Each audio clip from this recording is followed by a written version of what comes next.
सुत पुराण जी ने कहा, हे महात्माओं, नारद ने बहुत कठिन तप किया, लेकिन नारद के हृदय में तप का भी अहंकार प्रकट हुआ। तप का अहंकार, साधना का अहंकार, भक्ति का अहंकार। नारद का अहंकार इसलिए खड़ा हुआ कि पूरे विश्व के देवता, ऋषि, मुनि सब नारद जी की प्रशंसा कर रहे थे, और प्रशंसा के हमारे जीवन में बहुत बड़ा खतरा भी बनता है। अधिक प्रशंसा हमारे जीवन में बहुत बड़ा दुख का कारण भी बन सकता है, इसलिए वहां से दूर हटना चाहिए।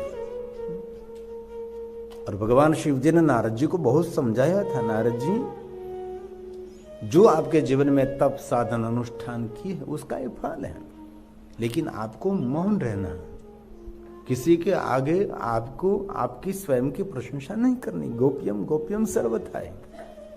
और नारद स्वयं विष्णु भगवान के पास पहुंचे, भगवान महादेव ने समझाया था कि नारद, किसी के आगे स्वयं की प्रशंसा नहीं करनी।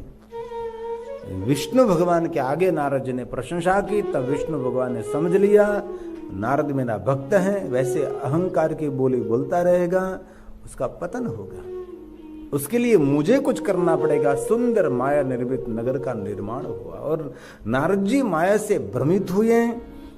शीलनिधि उसकी पुत्री विश्वमोहिनी विश्व को मोहित कर सकती हैं, लेकिन जिनका पिता शीलनिधि है उसको मोहित नहीं कर सकते हैं।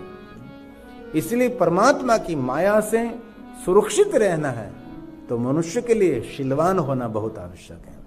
जो शीलवान नहीं होता वो भगवान की माया से प्रभावित हो सकता है। इसलिए हमारे गुजराती माता गंगा सती ने इस पर एक पंक्ति लिखी, शीलवंत साधु ने एक बार नहीं बार बार प्रणाम कर। शीलवान मतलब समझदार, किस समय कैसा निर्णय लेना चाहिए, किस प्रकार की सुरक्षा होनी चाहिए, सुरक्षित रहना चाहिए।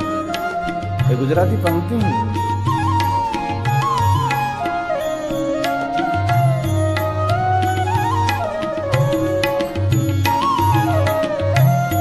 शीलवंत साधु ने वारे वारे दिए पानबा, बदले नहीं वर्त मान। हमारा तो वर्तमान भी बदला, वो बदलता है, और वर्तन भी बदलता रहता है। हमारा कोई ठिकाना नहीं। कभी कभी तो ऐसा होता है कि हम भगत है कि ठगत है ये भी पता नहीं लगता। वर्तमान भी बदलता रहता है और वर्तन भी बदलता रहता है। प्राण जाए पण वचन न जाए, कहना घरे राम पधारे, लेकिन हम तो अभी बोले अभी गया, कुछ भी नहीं। इसलिए माँ गंगा सती की सुंदर पंक्ति है।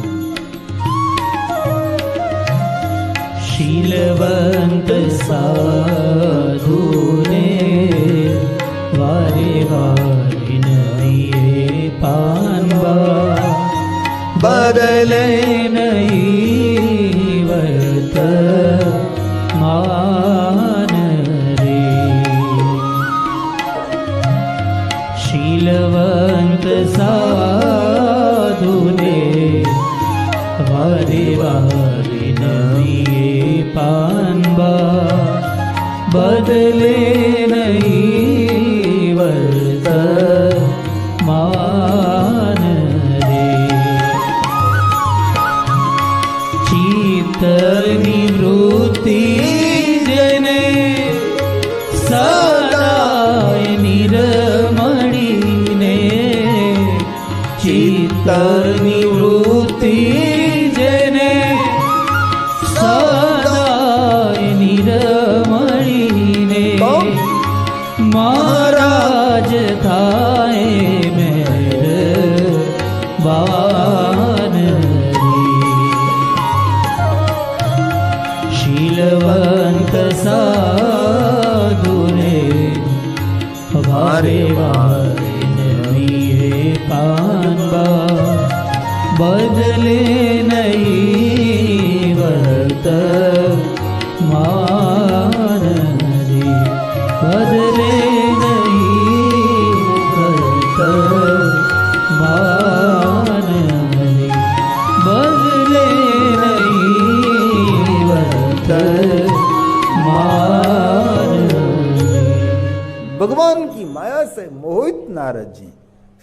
विष्णुओं को श्राप दे दिया, भगवान विष्णु का अनादर कर दिया। मोहित व्यक्ति क्या नहीं कर सकता, बहुत कुछ कर सकता है।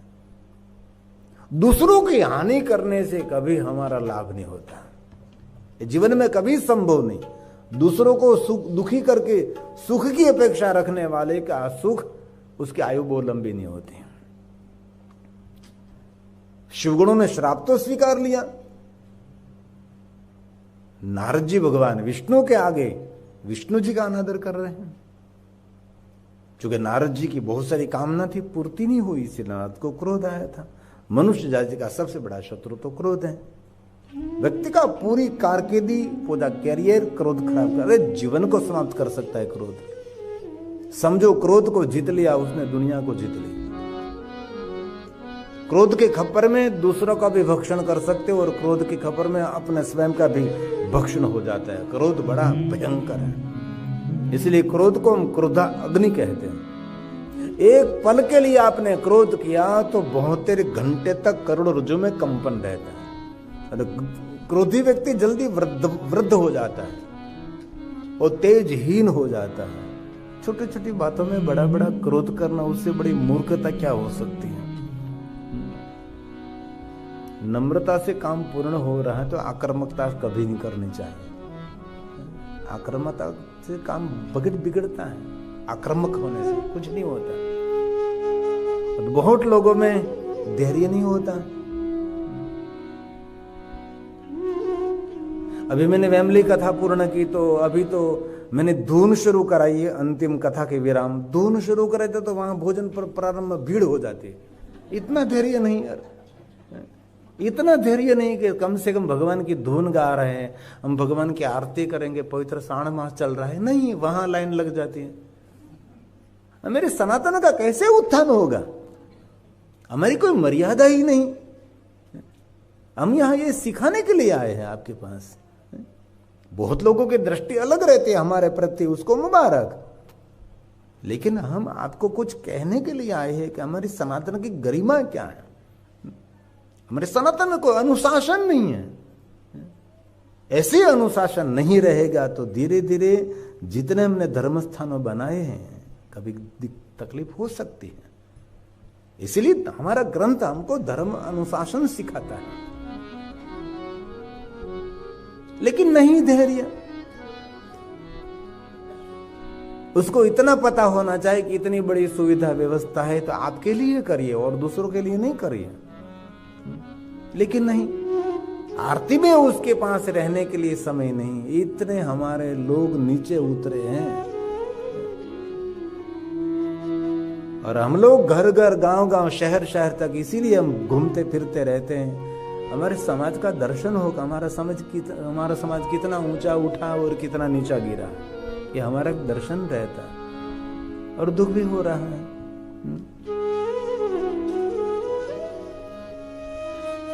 बहुत लोग मंदिर चलाने वाले भी हमको शिकायत करते कि मंदिर में कोई आता नहीं, लेकिन उसको इतना समझना चाहिए कि जो मंदिर में मूर्ति है वो तो भगवान है ही, लेकिन जो दर्शन करने के लिए आ रहा है ना वो जीवंत भगवान है। मूर्ति में तो प्रतिष्ठित भगवान है, लेकिन जो दर्शन करने के लिए जो मंदिर में कोई भाई, कोई बहन, कोई वृद्ध आ रहा है, वो सही अर्थ में वही भगवान है। तो टेम्पल मैनेजमेंट बहुत महत्व की बात है। तब मंदिर का उत्थान होगा। सब मंदिर के प्रति मेरे युवा बहन, भाई बहन आकर्षित होना चाहिए कि चलो मंदिर तो जाना ही है। वहां जाएंगे तो मन प्रफुल्लित हो, आह्लादित हो जाएगा। और हम लोगों को तो क्या डर लगता है मंदिर जाने से? मंदिर जाएंगे तो कुछ न कुछ मांगेंगे और द्वार में ही पहुंच लेकर कोई एक व्यक्ति बैठा रहता है, तुरंत उसके पर पहली नजर पड़ती है। ऐसे मंदिर नहीं चलता। और नारद जी का क्रोध शांत हुआ और विष्णु के आगे नारद जी ने क्षमा मांगी, क्योंकि विष्णु जी का अनादर किया था। और आवेग में, आवेश में नारद ने कहा कि भगवान विष्णु मुझे क्षमा कर दीजिए, मैंने बहुत भली बुरी बात आपको कह दी। निकला हुआ तीर कभी वापस नहीं आ सकता और मुख में से निकला हुआ शब्द ये घाव करते ही रहता है। इसे बोलने से पहले हजारों बार सोचना चाहिए कि मैं क्या बोल रहा हूं। पूज्य महात्मा गांधी उसकी जीवन शैली में कहते थे 2 बार सोचकर बोलना चाहिए। जहां तक व्यक्ति मौन है वहां तक उसकी मानसिकता की परख नहीं होती, लेकिन एक बार उसने बोलना शुरू कर दिया तब उसकी मानसिकता का ख्याल आ जाता है। और झूठ बोलने वाला जल्दी जल्दी जल्दी जल्दी बोलता है, उसकी बोलने की स्पीड ज्यादा होती है। और सत्य बोलने वाला व्यक्ति बहुत धीरे और शांति से बोलता है। इसलिए वाणी की गति कितनी तीव्र है उस पर से पता लग जाता है कि सत्य बोल रहा है कि झूठ बोल रहा है। ये बहुत बड़ा एक मनोविज्ञान है। शब्द कितने ही मधुर हो, लेकिन उसकी मुखाकृति का भाव ये मधुर शब्दों को आक्रामक बना सकता है। एक ही बहुत बड़ा मैंने मनोविज्ञान पढ़ा है। इसीलिए पुस्तक पढ़ना सरल है, लेकिन किसी के चेहरे को पढ़ना बहुत मुश्किल है।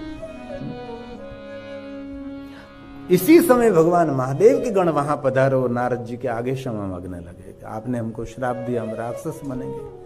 नारद जी ने कहा मेरे मुख में से जो निकला वो तो सत्य होने वाला है, आप राक्षस तो बनेंगे, लेकिन सुनो आपके लिए मंगल भाव प्रकट करता हूं। आप जब राक्षस बनेंगे तब महान प्रतापी और अति बलवान देवता भी आपको अधीन हो जाएंगे।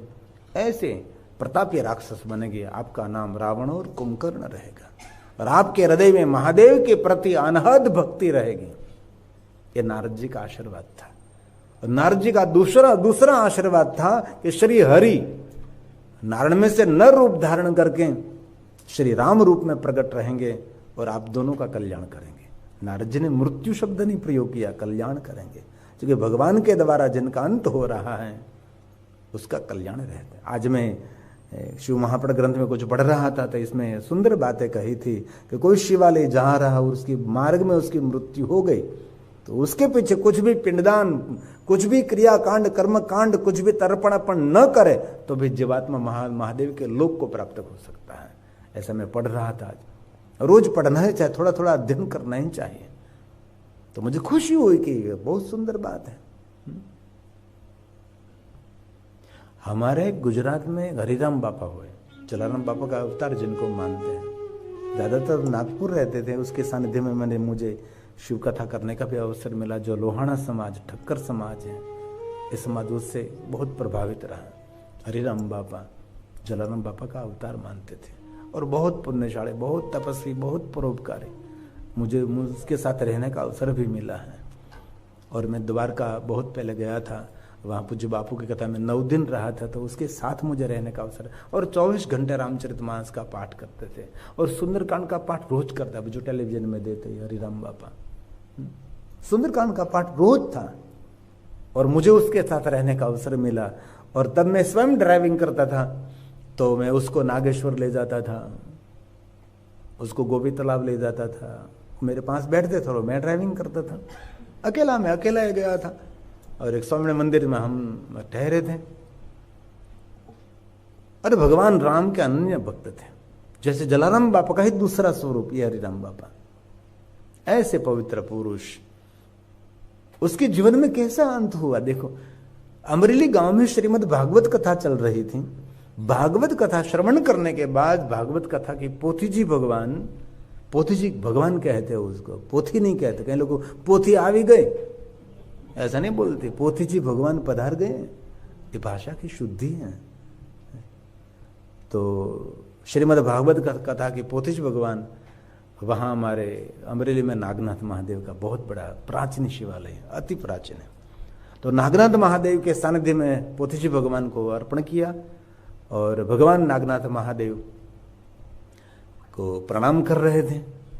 अरे भगवान नागनाथ महादेव के सानिध्य में बैठे बैठे हरिराम बापा किसी को पूछ रहे थे कि आज श्रीमद् भागवत कथा पूर्ण हुई। श्रीमद् पोथी जी भगवान शिव महादेव को अर्पण की और मैं शिव जी की दर्शन और पूजा की। और ये बताओ तो सामने जो ध्वजा दिखाई देती, ये किस मंदिर की ध्वजा है? इस मंदिर में कौन बैठा? तो किसी ने कहा था बाबा इस मंदिर में भगवान राम बैठे हैं, राम जी मंदिर है। ओह कितनी सुंदर बात है। भागवत कथा की पोथी जी भगवान, यहाँ शिव जी और सामने राम जी बैठे हैं।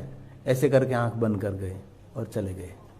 ऐसे महापुरुष धरती पर, हमने ऐसे महापुरुषों का दर्शन किया, उसके साथ मुझे रहने का अवसर मिला। ये पढ़ते पढ़ते मुझे याद आ गया था कितना भाग्यवान हो गया जीवात्मा कि शिव जी के पास बैठे बैठे श्रीमद् भागवत कथा की पूर्णाहुति और अंतिम यात्रा, कहते ना पहले पोथीजी भगवान की यात्रा निकलती, बाद में कथा पूर्ण होने के बाद पोथीजी भगवान की यात्रा। आज से 23 साल पहले जब मैं कथा में प्रवेश किया ना, तब तो पहले दिन जब भगवान पोथीजी की यात्रा निकलती है तब कम लोग रहते हैं, कम सब ठाट माट होता है शुरुआत में। बाद में 9 दिन कथा कर देते, गांव को इतना भाव विभोर कर देते, पूरा रंग देते।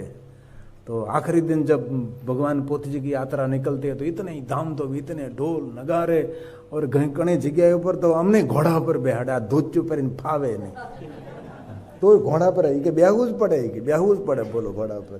અને ત્યારે મને એવું કદાચ બેહવું પડતું હોય, હું ખબર।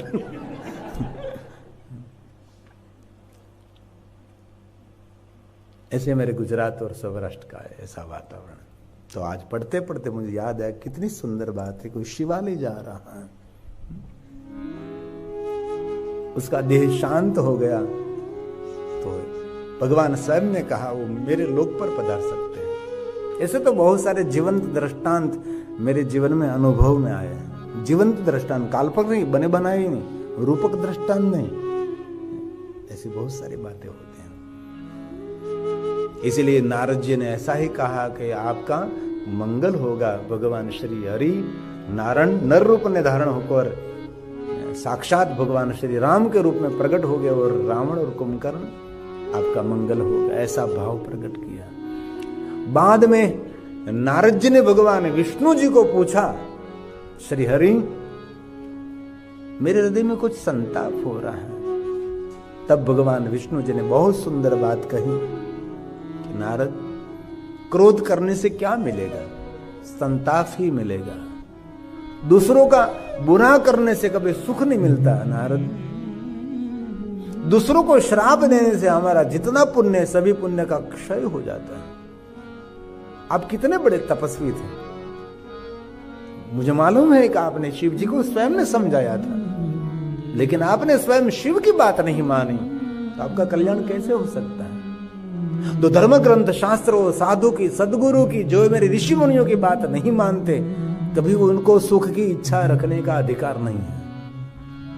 सुख की और समृद्धि की और संपत्ति की श्रेष्ठता का अधिकार उनको है जो शास्त्र सम्मत उनका जीवन है।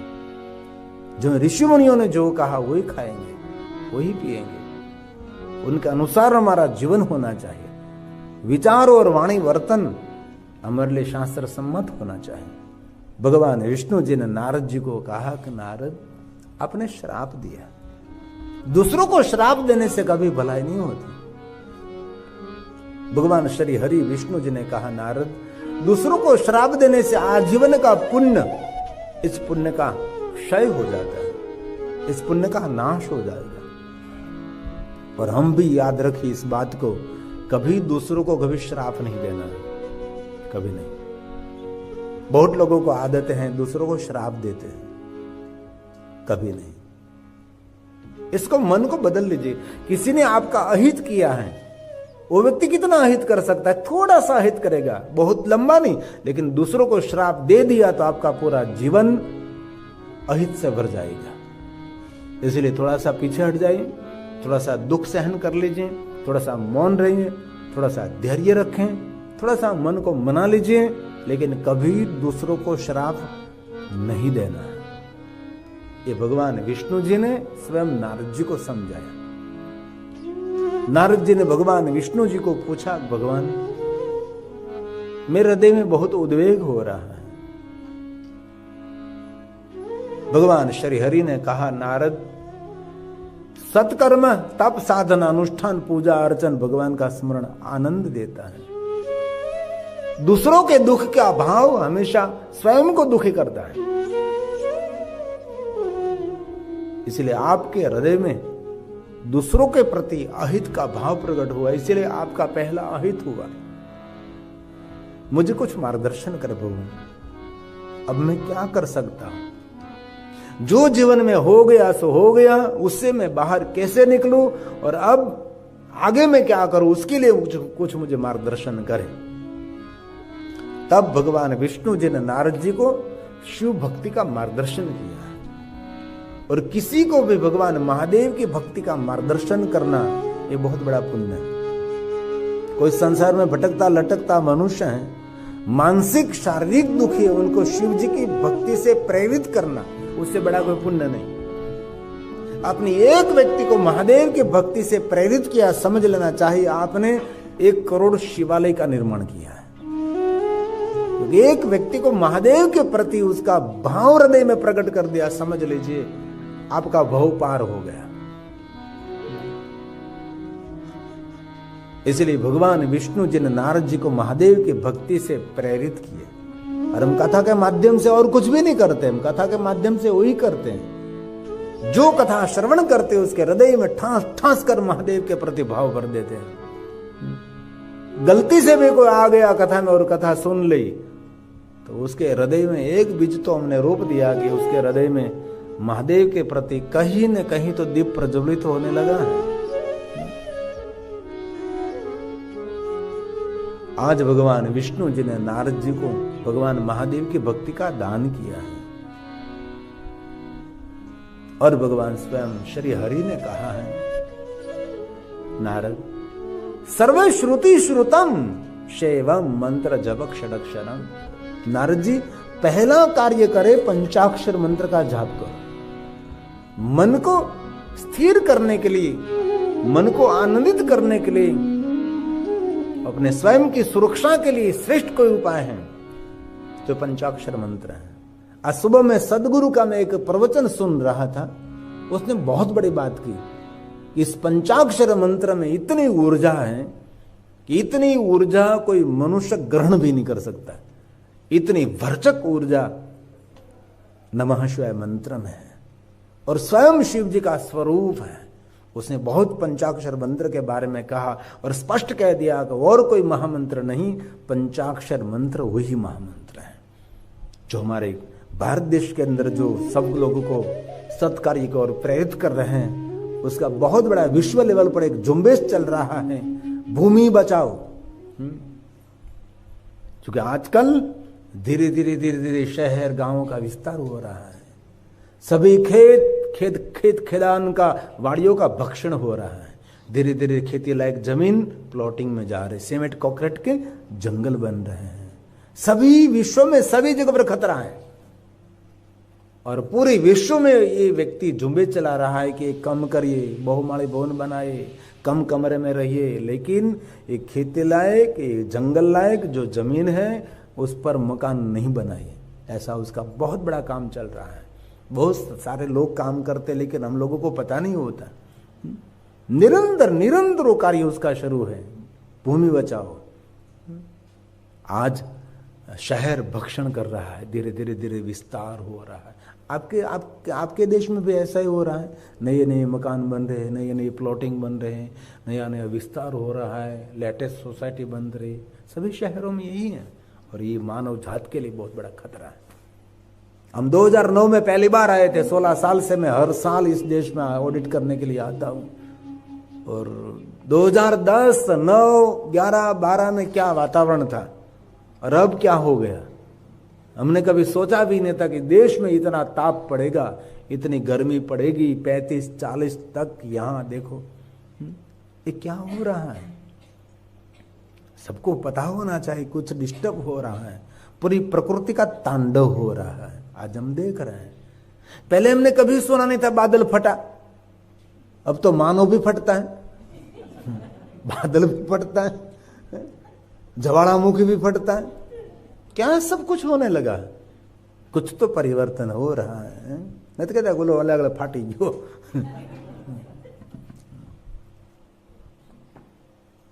मैं ये कहना चाहता हूं कि मंत्र में अद्भुत ऊर्जा है।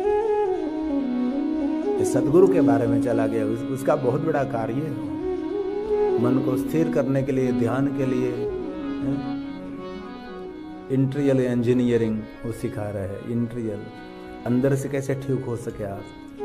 बाहर से सब लोग ठीक ही है, एकदम ठीक है, बाहर से सब ठीक दिखाई दे, अंदर लेकिन कितना युद्ध चल रहा है ये तो स्वयं को पता होना चाहिए ना। कितने रावण कुंभकर्ण युद्ध कर रहे हैं, कितने हिरण्याकशिपु बैठे हैं, पता ही नहीं।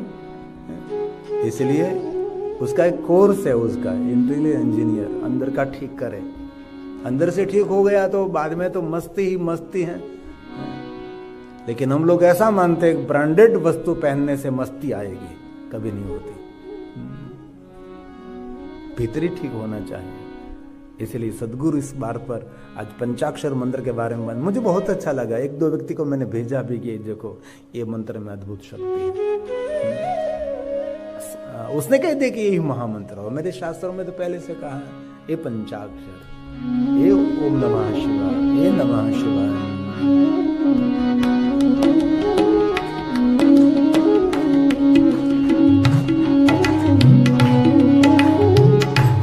चलता चलता बैठता उठता नमः शिवाय, नमः शिवाय, नमः शिवाय, नमः शिवाय, नमः शिवाय, नमः शिवाय, नमः शिवाय, नमः शिवाय, नमः शिवाय, नमः शिवाय, नमः शिवाय, नमः शिवाय, नमः शिवाय।